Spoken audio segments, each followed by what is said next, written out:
The Regional Comprehensive Economic Partnership, RCEP, has come into effect in Malaysia.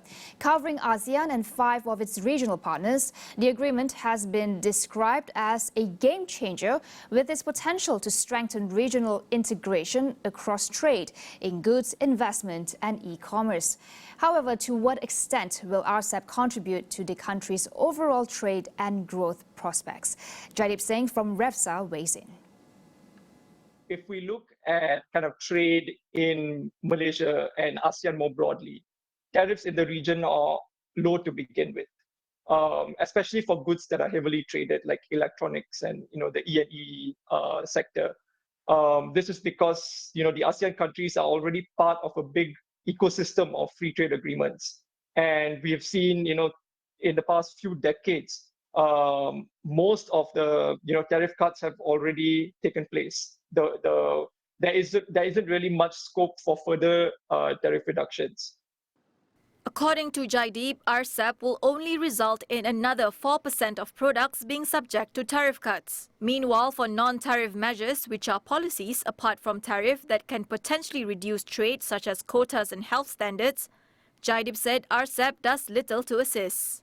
RCEP does acknowledge or does talk about non-tariff measures, but does not offer any binding measures to try to reduce them. And in fact, for the most part, RCEP simply reaffirms what is already in the existing FTAs that the ASEAN countries, including Malaysia, are a part of. For example, there's the ASEAN, Australia, New Zealand FTA, which has already been active for the last 9 or so years.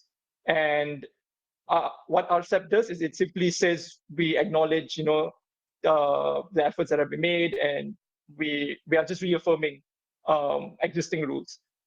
Jaideep said that RCEP is not as modern as it claimed to be, citing lack of depth in its formation.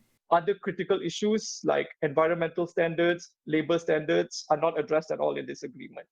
And this is increasingly becoming important. As we've seen, for example, in CPTPP and in agreements involving the EU, these sort of issues are discussed, highlighted in chapters in those agreements, but they are not mentioned at all in RCEP. And this, I feel, is a missed opportunity. Ratification alone will not lead to economic growth. Jaideep stressed the need to enhance trade and industrial policy framework, starting with building up local SMEs.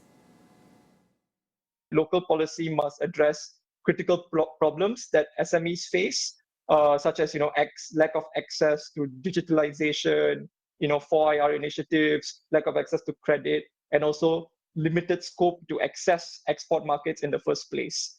And Malaysia also needs to have strategic and active policy in place to ensure that local companies, especially SMEs, can better integrate into the global supply chain of MNCs.